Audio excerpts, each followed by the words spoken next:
we would see her lying on the grass, hugging it with the dog close by. It was a very sort of set up thing. That's one when she's sitting up. You're sitting down. And I thought, how ridiculous. This is a jar of jam. Why are we all getting hysterical about it?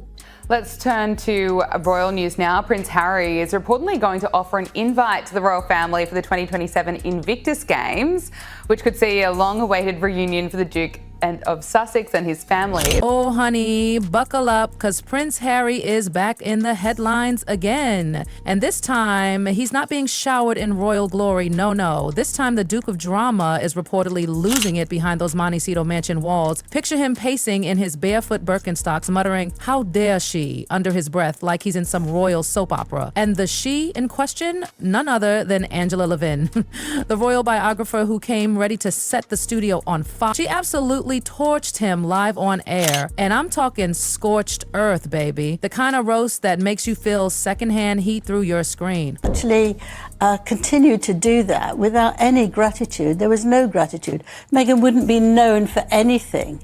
But let's be clear, this wasn't your dainty British roast with a passive-aggressive eyebrow raise and a cup of Earl Grey. This was Angela Levin dropping nuclear-grade truth bombs. She was on a mission, folks. A mission to unplug an entire generation from Harry's pity party programming. And what did she call him? Not just confused, not just lost. She called him dangerous. That's right. Let that word echo. Dangerous.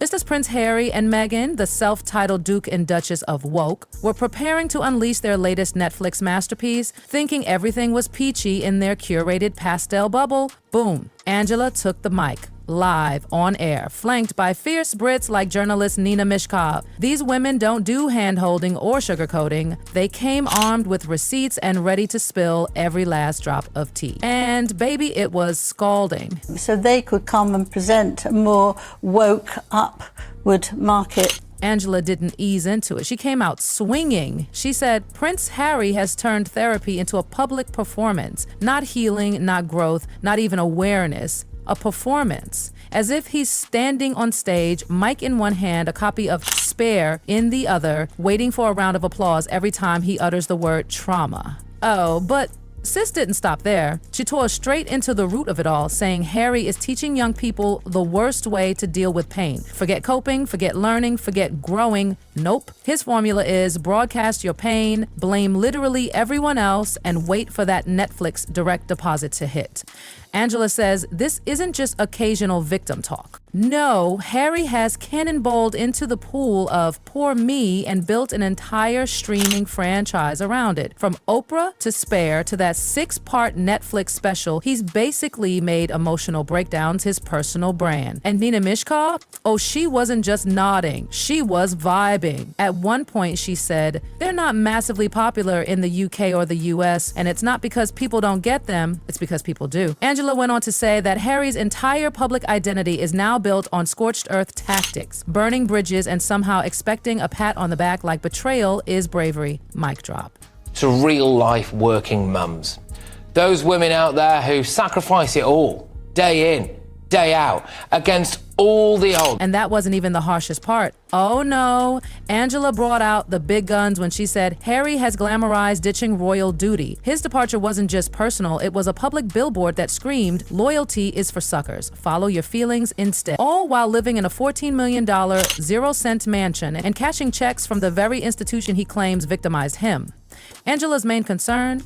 It's not just that Harry is messy, it's that his influence is messy. And he's setting an example for young people that the way to handle conflict is to cry on camera, spill your drama to the masses, and blame everyone but yourself. She said Harry is showing the world how to monetize pain. Like your trauma doesn't count unless it has background music and a trailer. And let's be real, she nailed it. That piano track in every docuseries, that's not therapy, that's branding. So I think it's a bit of a nonsense thing to say. Not all women are scared of women who are powerful. not at all. I think the problem. But Angela wasn't done slaying. She dove into the contradictions like a seasoned detective. How can the man who begged the world for privacy sign a $100 million 0-cent tell-all deal? How can someone who says the media is toxic use it like his own megaphone? And then jaws really hit the floor. Angela declared Harry has created a reverse toxic masculinity. Traditionally, men have been criticized for bottling up their emotions. But Harry, he's taken emotional oversharing and made it a personality, not in a let's heal kind of way. No, this is more like emotional fireworks without the cleanup crew. Angela warned that boys are now being told to break down publicly, but without the tools to rebuild. Vulnerability, she says, has become part of the content calendar. Pain is now a performance. Yikes. And Meghan? Oh, she got caught out too. Angela said Meghan isn't Harry's challenger, she's his amplifier. Instead of helping him grow, she backs up his every complaint like a hype woman at a grievance concert. Their life, Angela said, is an echo chamber curated for maximum pity points, surrounded by handlers who filter reality like an Instagram influencer filters selfies. And the worst burn of all? Angela accused Harry of building nothing. All this noise, and what's he actually accomplished? Where's the legacy, the leadership, the charities? She says Harry is now the poster boy for performative rebellion. And if that's what the future looks like, we're all in trouble. You're here to fight me, so why don't you say goodbye? I'm not here to fight you. I'm just laying out the truth to you. You're very rude. No, Angela, you don't want to be challenged. So naturally, the internet exploded. Angela's takedown wasn't just a moment, it was a movement. Social media lit up like it was royal Christmas in July. Clips of her truth bombs went viral faster than Harry could say spare part 2. And the hashtag Prince of Pity trending worldwide. Royal watchers, TikTok sleuths, former staffers, everyone chimed in. And get this, a surprising number of them were siding with Angela. Not because they hate Harry, but because they are exhausted, tired of the endless trauma tour, tired of watching the guy who once walked behind Diana's coffin, now walking into Netflix meetings like he's pitching a miniseries about sadness. Even Chris Rock couldn't resist dragging them. Yeah, that Chris Rock. According to insiders, after watching the new Netflix special, he was pacing around like, again? They're still milking this? At some point, your trauma stops being a story and starts looking like a business model. Angela warned that Harry's influence isn't just emotional, it's ideological. He's subtly teaching people that responsibility is optional, tradition is oppression, and that screaming your pain is nobler than growing from it. Let that sink in. Meanwhile, as ever, no one knows what on earth. Angela Levin didn't just throw shade, she threw a full-blown cultural critique. She said Harry isn't just expressing pain, he's distorting values. And honestly, she's not wrong. Think about it. He walked away from one of the most historic institutions in the world, and that's fine, that's his right. But instead of creating something meaningful in its place, he built a brand. A brand soaked in sorrow, grief-wrapped, PR-polished, and tailor-made for interviews and docuseries. Angela didn't sound bitter, she sounded prophetic. She even went so far as to call Harry a ticking time bomb, not because he's violent, but because his message is tangled in so many contradictions, it's bound to blow up. One minute he's trashing the press, the next he's doing a sit-down interview with Oprah that breaks the internet. One minute he's screaming for privacy, the next he's publishing Spare, a memoir so personal it might as well come with a spoiler alert. And she's not the only one raising eyebrows. Even therapists are chiming in. They're warning that Harry's non-stop oversharing might help him. But it's confusing for everyone else, especially kids. Vulnerability is powerful, sure, but only if there's healing behind it. Otherwise, it's just a never-ending loop of public breakdowns. Royal reporter Bronte Coy and broadcaster and royal biographer Hugo Vickers.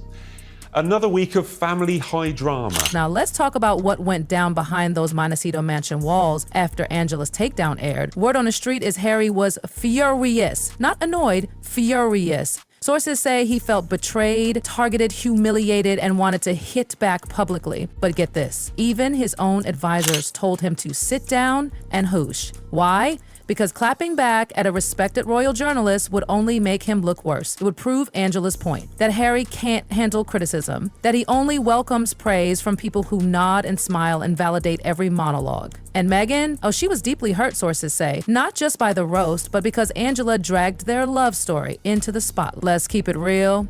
They brought it there first. Every documentary, every podcast, every editorial, they've been pushing their own narrative again and again. So now when someone questions it, suddenly it's too personal. Please. Prince Harry is keen to reconcile with King Charles and other royal relatives for the 7th instalment of the Invictus Games. According to the Daily Mail, an emailed invitation will be sent out in late June, and this will be followed by a formal invitation. Angela laid it out crystal clear. Harry has the right to tell his story, but when that story turns into a 5-season Netflix saga, people are going to ask questions, and she's asking the ones everyone else is too afraid to ask. He talks so much about relationships and things.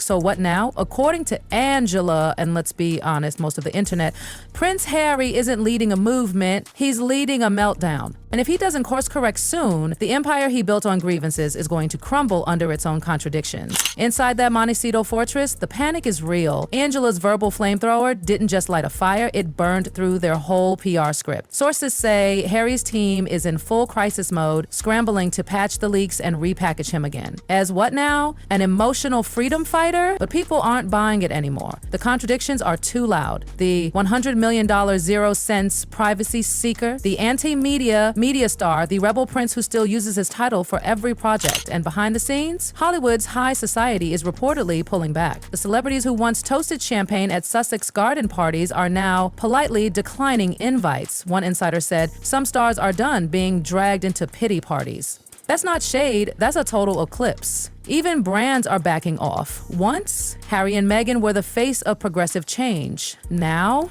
they're a PR risk. The sparkle is gone, the drama is draining, and the message Angela dropped was loud and clear. This isn't growth. This is grievance theater. Angela didn't call Harry evil, she called him a red flag. A cautionary tale for a generation that's quick to speak but slow to self-reflect. You sound like a troll. You sound like a social media troll. Everything you can point out that's very incorrect. Rude. You don't call someone a troll with respect. That's without respect. No, it is with respect. Angela then threw down a brutal truth bomb that made the entire royal gossip universe stop and gasp. She asked the million-dollar question: with all the fame, funds, and platforms Harry has at his fingertips, what is he actually building? But wait. Meghan wasn't spared either. Oh no, Angela had thoughts. She said, Meghan, instead of being Harry's emotional anchor, is more like his enabler. She's not calming the chaos, she's producing it. With strategy, with intention, with scripts. Angela likened their relationship to a Hollywood production. Meghan's the executive producer, Harry's the emotional lead, and the whole world is the audience, except instead of healing, we're just getting reruns of pain framed as empowerment. And then Angela dropped one more grenade. She said Harry's behavior isn't just hurting himself or his family, it's hurting masculinity. That's right. Let me talk about something else. Abigail Spencer, who is also a friend of Meghan's,